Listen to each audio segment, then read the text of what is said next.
আসসালামু আলাইকুম, welcome back to my channel Fauzia's mom. আমি আজকে আবারও চলে এসেছি আপনাদের সামনে খুবই টেস্টি একটি খাবার নিয়ে। দেখে হয়তো অনেকে বুঝতেই পারছেন। আহ তো চলুন দেখতে থাকি কী দিয়ে করেছি, কি করেছি। বিসমিল্লাহ। আমি এখানে নিয়েছি মাছের ডিম, আর এখানে রুই মাছের ডিম রয়েছে। আর রুই মাছের ডিমটা অল্প ছিল, এখানে শিং মাছের কয়েকটা ডিম ছিল, ওগুলো একসঙ্গে দিয়ে দিয়েছি। তো মাছের ডিমগুলোকে ভালো করে ধুয়ে নিয়েছি, আর এখানে পেঁয়াজগুলোকে চপার দিয়ে চপ করে নিয়েছি। আর এই চপারটা আমাকে খুবই হেল্প করে, অনেকগুলো পেঁয়াজ একসঙ্গে চপ করা যায়। তো আমি কড়াইয়ে তেল দিয়ে সেই তেলের মধ্যে পেঁয়াজগুলো দিয়ে দিয়েছি, দিয়ে পেঁয়াজগুলোকে ভেজে নিয়ে সামান্য রসুন বাটা দিয়ে সেটাকেও একটু ভেজে নিয়েছি, সেটা অফ ক্যামেরায় চলে এসেছিলো। তারপর দিয়ে দিয়েছি লাল মরিচের গুঁড়া, হলুদ গুঁড়া, সামান্য একটু ধনিয়া গুঁড়া, স্বাদ মতো লবণ আর দিয়ে একটু ভেজে নিচ্ছি। আর ভেজে নিয়ে এখানে দিয়ে দিচ্ছি আলু। একটি আলু আমি চপারে চপ করে নিয়েছি এভাবে, এতে করে এটা খেতে খুবই ভালো লাগে চপ করে দিলে। তো কিছুক্ষণ নেড়ে চেড়ে ভেজে তারপর কিছুটা পানি দিয়েছি, আর পানি দিয়ে এটাকে একটু কষিয়ে নিচ্ছি।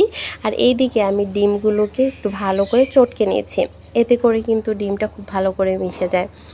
আর আমি এখানে যে ফুলকোগুলো থাকে সেই বেলুনগুলো দিয়ে দিয়েছি। অনেকে এটা ফেলে দেয়, আমার কাছে এটা খেতে ভালো লাগে তাই একই সঙ্গে দিয়ে দিয়েছি। তো এরই মধ্যে আমার মশলাটাও খুব ভালো করে কষানো হয়ে গিয়েছে। তারপর আমি পুরোটা এখানে ঢেলে দিয়েছি, আর দিয়ে অনবরত নাড়তে থাকতে হবে। এই অবস্থায় চুলার আঁচটা একদম লোতে থাকবে, লোতে রেখে এটাকে অনবরত নেড়ে চেড়ে নিতে হবে। আর এরকম হয়ে গেলে ঘাবড়ানোর কোনো কারণেই, আস্তে আস্তে এটা ঝরঝরে হয়ে যাবে আর শুকনো শুকনো হয়ে আসবে নাড়তে নাড়তেই একটা পর্যায়ে। খুব বেশি সময় লাগে না।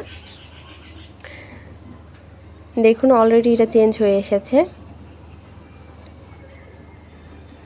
চেষ্টা করবেন যেন পোড়া লেগে না যায়, সেই জন্য অনবরত নেড়ে নেবেন, নাড়তে নাড়তেই করবেন, এতে করে এটা ঝরঝরে হয়ে যাবে একদম। দেখুন এখন কতটা ঝরঝরে হয়ে গিয়েছে, আর প্রায় অনেকটা ভাজা ভাজাও হয়ে এসেছে। এবার এর মধ্যে দিয়ে দিচ্ছি আস্ত কাঁচামরিচ। আপনারা ঝাল খেতে চাইলে এটাকে কাঁচামরিচটাকে ফালি করে দিতে পারেন, ফালি করে দিলে এটা টেস্টটা আরও বেশি বহুগুণে বেড়ে যায়, খেতে ভালো লাগে। তো আমার বাচ্চারা খাবে তাই আমি ফালি করে দিইনি। আর এখানে দুটো আস্ত লেবু পাতা দিয়েছি, লেবু পাতার ফ্লেভার জন্য। আপনারা চাইলে এটা অ্যাভয়েড করতে পারেন, তবে আমার কাছে ভালো লাগে তাই আমি দিয়েছি। তো এবার নেড়ে চেড়ে কিছুক্ষণ তারপর নামিয়ে নিয়েছি, একদম হয়ে এসেছে। এবার আমি সার্ভিং ডিশে সার্ভ করে নিয়েছি। আলহামদুলিল্লাহ, দারুণ ছিল এটা। ফ্লেভার তো খুবই সুন্দর ছিল, খুবই সুন্দর ছিল। মাছের একদমই ফ্লেভার পাবেন না। তারপর এটা টেস্ট কি বলবো, অসম্ভব ছিল। আলহামদুলিল্লাহ, খুবই দারুণ ছিল, আর একদম ঝরঝরে ছিল প্রত্যেকটা ডিম। দেখুন, দেখেই বুঝতে পারছেন আশা করছি।